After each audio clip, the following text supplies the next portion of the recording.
Amen? Sabi mo nga sa katabi mo, you are so precious. Amen? Kaya, pahalagahan mo ang sarili mo. Amen? Mahalaga ka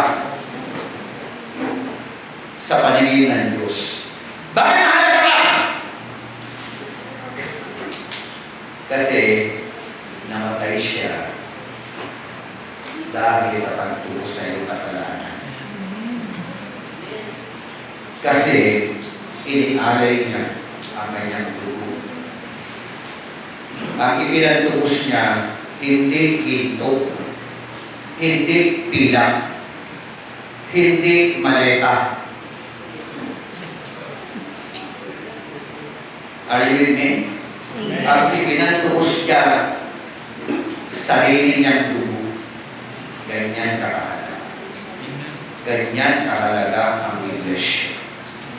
At ganyan katindi yung pananagutan, trabaho ng bawat overseer sa loob ng Iglesia. Amen po ba?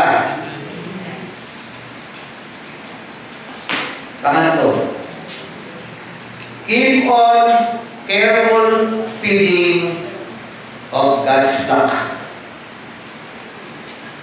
Ang sabi po diyan, shepherd God's messianic community. Amen? Pag sinabing shepherd, shepherding, not just only mag-preach every Sunday. Kasama po yan. Ano po? Malawak ang ministry. Malawak ang company. So, ilan po yung pastor dito?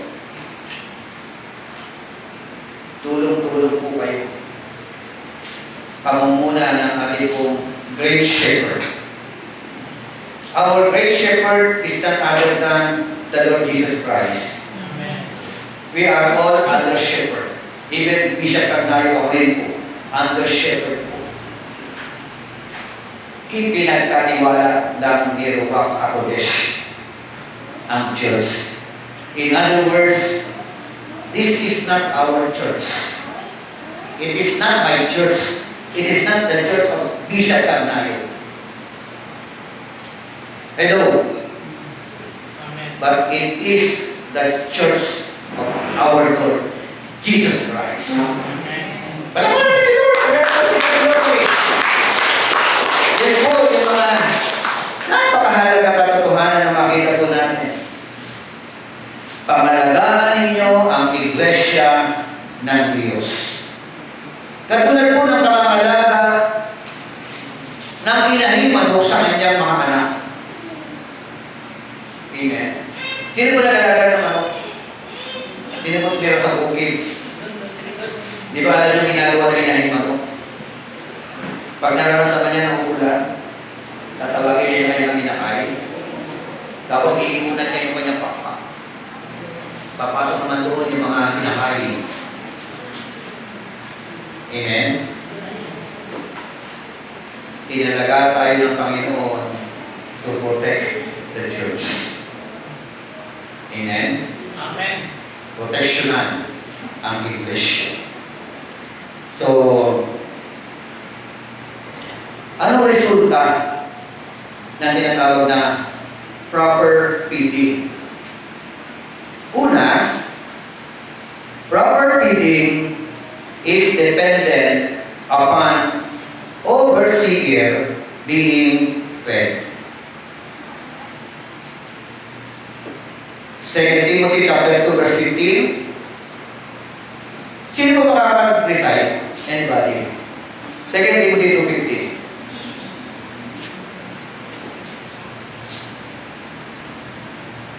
Meron pa 100 dito, ibigyan ko 100. 2 Timothy 2:15. Ito tatlong po na. Blessing niya. Recite. Blessing niya. Okay. Recite na. Tulog Blessing sa niya. tayo.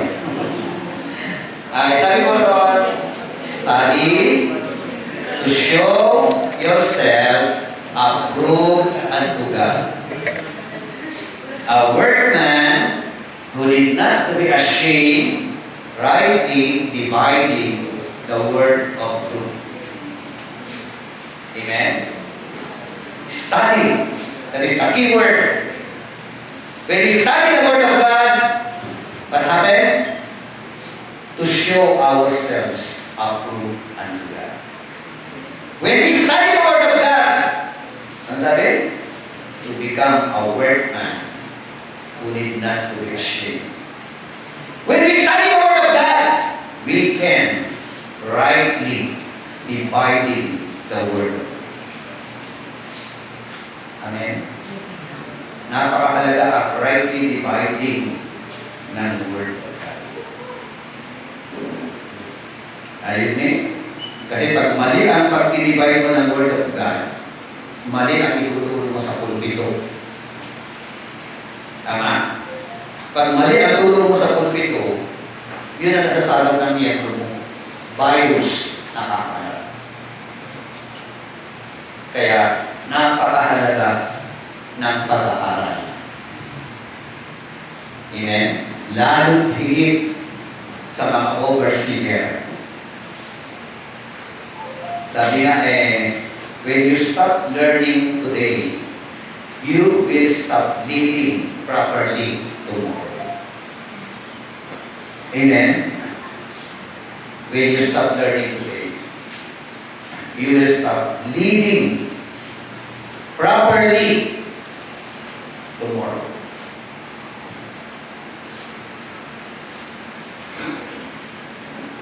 You can lead.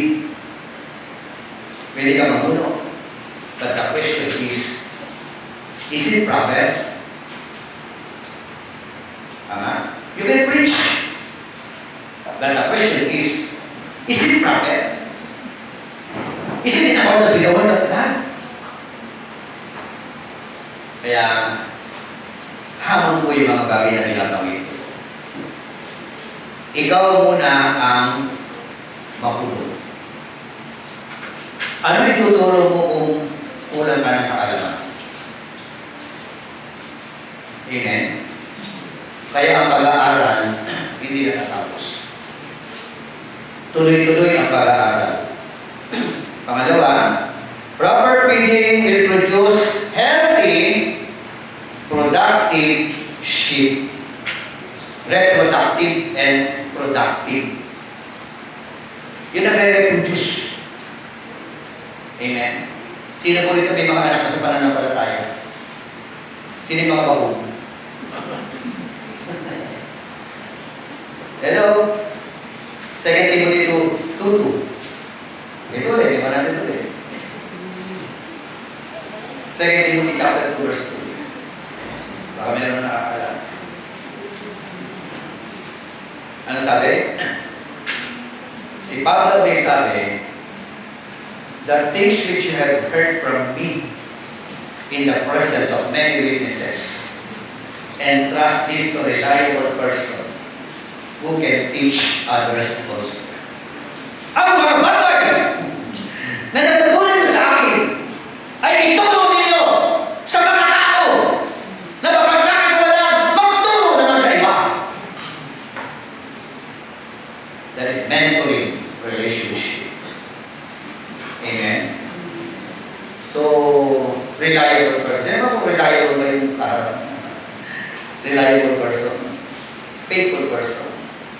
Faithful servant of God. So, patunay po, pag maraming alam, lalago ka. Pag ikaw po ay malalim sa Panginoon, hindi po pwede, hindi ka mag-reproduce. Amen? In other words, ang hindi nag-reproduce, bakong. Tama? Hello? Proper feeding involves rightly dividing the word of truth. Amen? Rightly, hindi wrongly. Are you with me? Dami ngayon wrongly dividing the word of truth. Kaya hamon po sa atin ito, mananagot po tayo. Ang sabi po ng Bible, James chapter 3, huwag ninyo pakanasabi na kayo